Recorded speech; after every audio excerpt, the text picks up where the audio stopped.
नमस्ते दोस्तों, मेरा नाम डॉक्टर विनी डांगर है और हम आज बात करने वाले हैं हेयर फॉल के बारे में।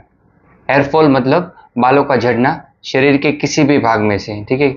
सिर में से भी बाल झड़ सकते हैं, चेस्ट में भी, शरीर में किसी स्किन के ऊपर जो भी भाग है किसी भी भाग में से भी। दोस्तों, हेयर फॉल के टाइप्स क्या हैं? ठीक है, मेन तो दो तरीके के टाइप्स हैं, मेल पैटर्न और फीमेल पैटर्न। मेल पैटर्न यानी जो साइड में से बाल जाते धीरे धीरे, जो ज़्यादातर मेल को होता है, और फीमेल पैटर्न यानी बीच में से थोड़े थोड़े चले जाते हैं, उसे हम एंड्रोजेनिक एलोपेशिया भी बोलते हैं। दोस्तों, अभी हम इसके कॉज के बारे में जानेंगे। ये वीडियो बनाने का तात्पर्य यही है कि अगर आपको कारण पता चल जाए तो आप इसे प्रिवेंट कर सकते हैं, इसलिए ध्यान से सुनिएगा कि क्या क्या इसके कारण है। पहला कारण है, तो कोई भी मान लो बीमारी है, टाइफाइड है, फीवर, कोई भी बुखार आ गया है, टाइफाइड हो गया है, डेंगू हो गया है, उसके बाद बाल झड़ना चालू हो जाता है। दूसरा कारण है दोस्त एनीमिया। तीसरा कारण है दोस्तों थायराइड। चौथा कारण है दोस्तों सर में फंगस होना, यानी अगर आपके सर में कोई भी फंगस होता है तो उसके कारण भी आपके बाल झड़ना चालू हो जाते हैं, जिसमें मान लो आपको लक्षण यही है कि आपको खुजली आता है सर में, ठीक है, वहाँ पर आपको इन्फेक्शन रहता है और सर्कुलर पैच भी हो जाते हैं। पांचवा कारण है दोस्तों डैंड्रफ। अगर भी आपके बाल झड़ते हैं, क्योंकि डैंड्रफ के कारण आपके जो हेयर फॉलिकल्स है वो बिल्कुल पतले हो जाते हैं और हेयर फॉलिकल आपके डिस्ट्रॉय हो जाते हैं डैंड्रफ के कारण। डाइटिंग भी एक कारण है दोस्तों। सडन आपका एकदम से वेट कम हो जाता है तो भी आपके बाल झड़ना चालू हो जाते हैं। काफ़ी लोग दोस्तों केमिकल ट्रीटमेंट भी करवाते हैं, जैसे कि हेयर स्ट्रेटनिंग, या फिर मान लो कोई भी केमिकल वाले कलर हेयर डाई यूज़ करते हैं, उससे भी हेयर बिल्कुल पतले हो जाते हैं और कमजोर हो जाते हैं। कॉमन कॉज है जो हमें अक्सर क्लिनिक में दिखाई देते हैं, जो आपको सबसे ज़्यादा होने की संभावना रहती है।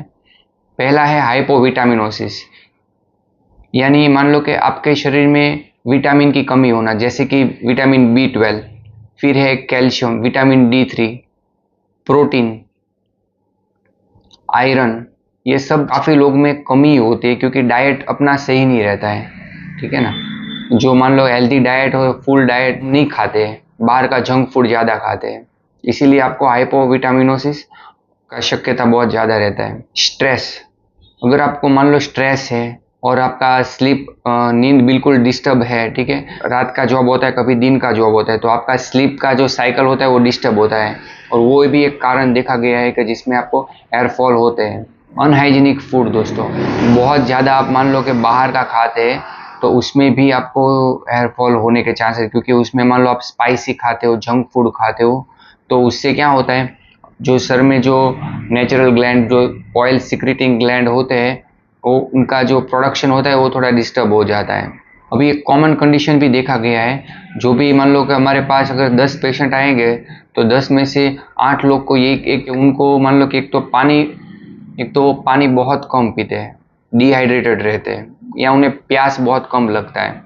दूसरा ये कि उनको सॉल्ट बहुत खाते हैं, मतलब नमक बहुत ज़्यादा खाते हो। हेरिडेटरी भी एक कारण है, अगर मान लो आपके माता पिता को किसी को भी मान लो हेयर फॉल का तकलीफ या फिर बाल्डनेस का तकलीफ था तो आपको वो होने का संभावना थोड़ा ज़्यादा रहता है।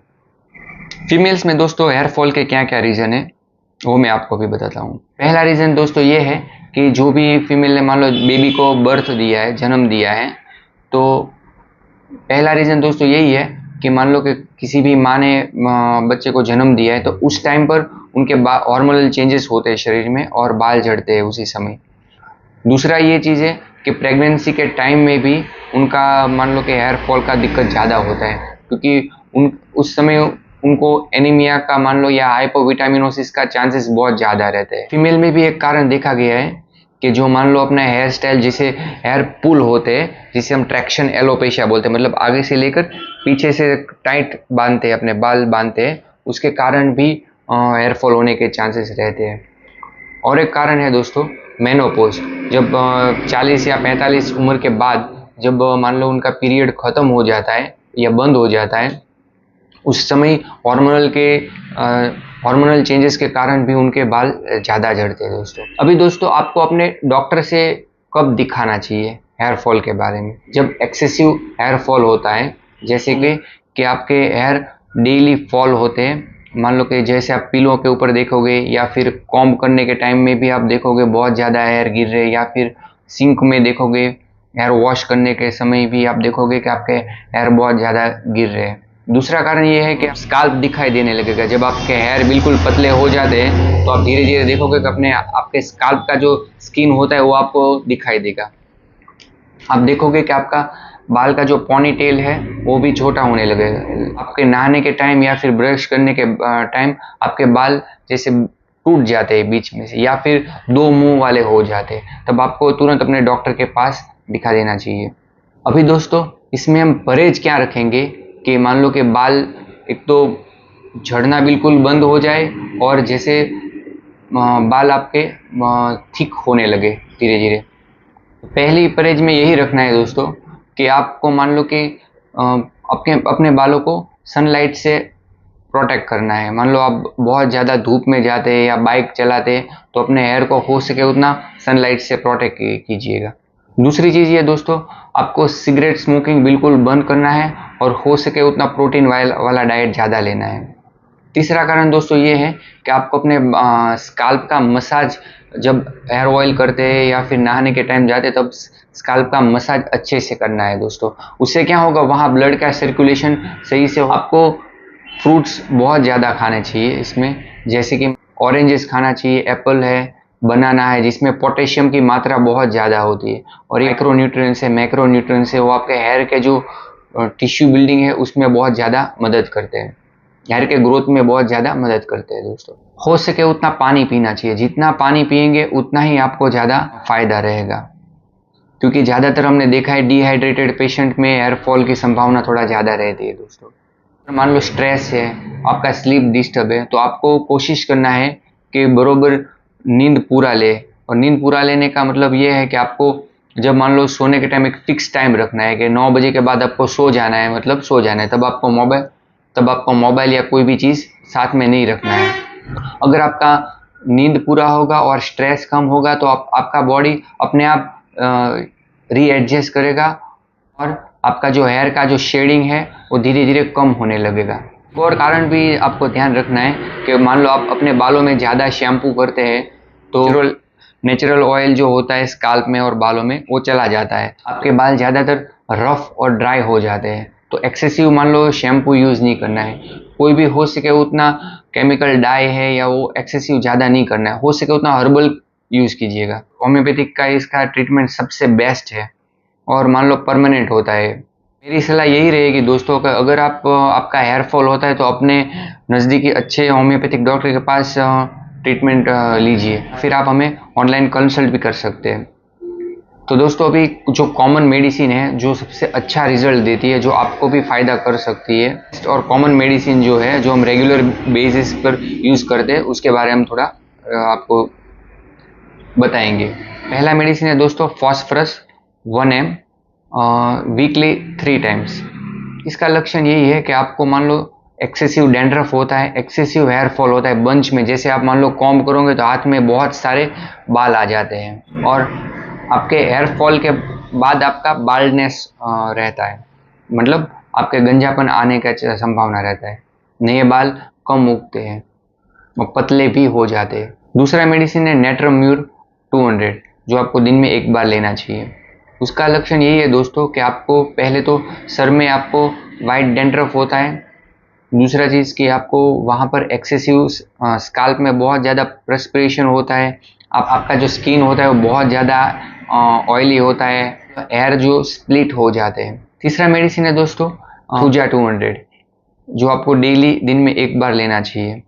कोविड के बाद काफ़ी लोग को देखा गया है कि हेयर फॉल बहुत ज़्यादा होते हैं और ये one of the best medicine है जो हम देते हैं। स्किन एकदम ऑयली रहता है और जो बाल के जो है 2 मुंह वाले बाल होते हैं उसमें भी ये बहुत अच्छा काम करती है दोस्तों। चौथा मेडिसिन है दोस्तों लाइकोपोडियम 30 वो प्रीमेचर बालनेस आ जाता है और आपके जो हेयर है वो ग्रे होने लगते हैं जल्दी। लाइकोपोडियम में आपको एक लक्षण ये भी देखा गया कि आपको इंडाइजेशन का तकलीफ होता है, मतलब खाना सही से पाचन नहीं होता है। इसमें मेडिसिन है दोस्तों काली सल्फ 30 डैंड्रफ होता है जो येलो कलर का होता है और खुजली बहुत ज़्यादा आती है, कभी कभी स्काल्प में आपको छोटी छोटी फुंसियाँ भी होती है दोस्तों। अभी मैं दोस्तों आपको दो बायोकेमिक के बारे में बताऊंगा जो ये होम्योपैथी के मेडिसिन के साथ हम देते हैं। और इसमें दो मेडिसिन है जो मैं हमेशा देता हूँ। पहली मेडिसिन है सिलिशिया 6x और दूसरी मेडिसिन है नेट्रोम्यूर 6x। दोस्तों सिलिशिया 6x है, आपको 4 गोली सिर्फ सुबह के टाइम लेना है, और नेट्रोम्यूर 6x है, वो 4 गोली सिर्फ रात को लेना है। अभी बात करते हैं दोस्तों कि काफ़ी पेशेंट पूछते हैं कि सर हमें कौन सा शैम्पू यूज़ करना चाहिए, कौन सा हेयर ऑयल यूज़ करना चाहिए। तो मेरा यही है कि आप जो हेयर ऑयल में दोस्तों अर्निका और जैबोरंडी का जो हेयर ऑयल आता है वो सबसे बेस्ट है। वो आपके बालों को ठीक करता है, बालों को झड़ना बंद कर देता है। शैम्पू में भी आपको अर्निका का शैम्पू मिल जाएगा आसानी से, कोई भी। लेकिन ये जो भी चीज़ लेते हैं अच्छी कंपनी का लीजिएगा दोस्तों, ताकि आपको फ़ायदा अच्छा हो। ये वीडियो हम इसीलिए बनाते हैं कि आपको मान लो कि फ़ायदा हो, और आप मान लो कि कोई एडवर्टाइज की चीज़ देखकर ना ले, क्योंकि वहाँ ज़्यादातर आप फंसेंगे, कोई इतना ज़्यादा फ़ायदा मिलने वाला है नहीं। होम्योपैथिक ट्रीटमेंट में एक ये है कि आप अगर अपने लक्षणों के हिसाब से दवाई लेंगे तो बहुत ज़्यादा इफेक्ट करेगा और फ़ायदा करेगा। इसलिए या तो फिर अपने डॉक्टर के पास जाकर दवाई लीजिएगा, अपने डॉक्टर के पास जाकर कंसल्ट करवाइए, या फिर हमें ऑनलाइन कंसल्ट भी कर सकते हैं। क्योंकि दोस्तों इसमें मान लो 5 जन होंगे तो पांचों का दवाई एक जैसा नहीं आएगा, क्योंकि सब में हेयर फॉल के कारण कोई ना कोई अलग रहता है। तो उस हिसाब से हमें दवाई लेनी चाहिए। धन्यवाद दोस्तों।